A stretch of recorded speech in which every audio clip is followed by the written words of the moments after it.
പ്രതിപക്ഷ നേതാവ് V D സതീശനെതിരെ രൂക്ഷ വിമർശനങ്ങളുമായി SNDP യോഗം ജനറൽ സെക്രട്ടറി വെള്ളാപ്പള്ളി നടേശൻ. സതീശൻ ഈഴവ വിരോധിയാണെന്ന് വെള്ളാപ്പള്ളി വിമർശിച്ചു.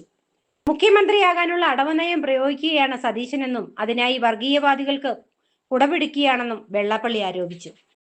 വർഗീയ പ്രചാരകനായ വെള്ളാപ്പള്ളിയെ മുഖ്യമന്ത്രി പിണറായി വിജയൻ സംരക്ഷിച്ചുവെന്ന് കഴിഞ്ഞ ദിവസം വി ഡി സതീശൻ ആരോപണം ഉന്നയിച്ചിരുന്നു. ആഗോള അയ്യപ്പ സംഗമ സമയത്ത് വെള്ളാപ്പള്ളി നടേശനെ മുഖ്യമന്ത്രി കാറിൽ കയറ്റിയതിനെയും പ്രതിപക്ഷ നേതാവ് വിമർശിച്ചിരുന്നു. ഈ ആരോപണങ്ങൾക്ക് മറുപടി പറയുകയായിരുന്നു വെള്ളാപ്പള്ളി നടേശൻ.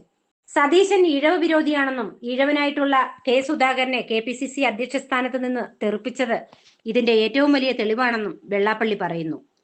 മുഖ്യമന്ത്രിയുടെ വണ്ടിയിൽ കയറിയത് വലിയ കുറവായി കാണുന്ന സതീശനെ ഊളംപാറയിലേക്ക് അയക്കണമെന്നും വെള്ളാപ്പള്ളി അധിക്ഷേപം ഉന്നയിച്ചു. മുഖ്യമന്ത്രിയുടെ വണ്ടിയിൽ കയറിയത് വലിയൊരു കുറവായി സതീശൻ കാണുന്നുവെങ്കിൽ അയാളെ ഊളംപാറയിലേക്ക് അയക്കണം. ഒരു ഈഴവ വിരോധിയാണ് സതീശൻ.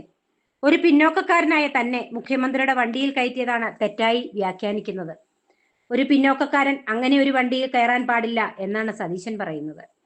സതീശൻ ഒരു ഈഴവ വിരോധിയാണെന്നതിന് തെളിവാണ് KPCC പ്രസിഡന്റായ സുധാകരനെ വിമർശിച്ച് പുറത്താക്കിയത്. സുധാകരൻ ഒരു ഈഴവനാണ്. വാക്കുകളിൽ സതീശൻ മിടുക്ക് കാണിക്കുന്നുണ്ട്. പ്രവൃത്തിയിൽ എന്താകുമെന്ന് തെരഞ്ഞെടുപ്പ് കഴിഞ്ഞിട്ട് നമുക്ക് കാണാം. ഈഴവ സമുദായത്തെ കറിവേപ്പിലയായിട്ടാണ് കണക്കാക്കുന്നതെങ്കിൽ സതീശന് തെറ്റുപറ്റിപ്പോയി. ഏറ്റവും വർഗീയവാദികളായ ആളുകൾക്ക് കുടപിടിച്ചുകൊണ്ടാണ് അദ്ദേഹം മതേതരത്വം പറയുന്നത്. ആനുകൂല്യങ്ങളും ആശീർവാദങ്ങളും നേടാനാണ് ഈ കടുംപിടുത്തം. മുഖ്യമന്ത്രിയാകാനുള്ള ഒരു അടവുനയമായിട്ടാണ് ഇതിനെ ഞാൻ മനസ്സിലാക്കുന്നത് എന്നാണ് വെള്ളാപ്പള്ളി നടേശൻ പറഞ്ഞത്.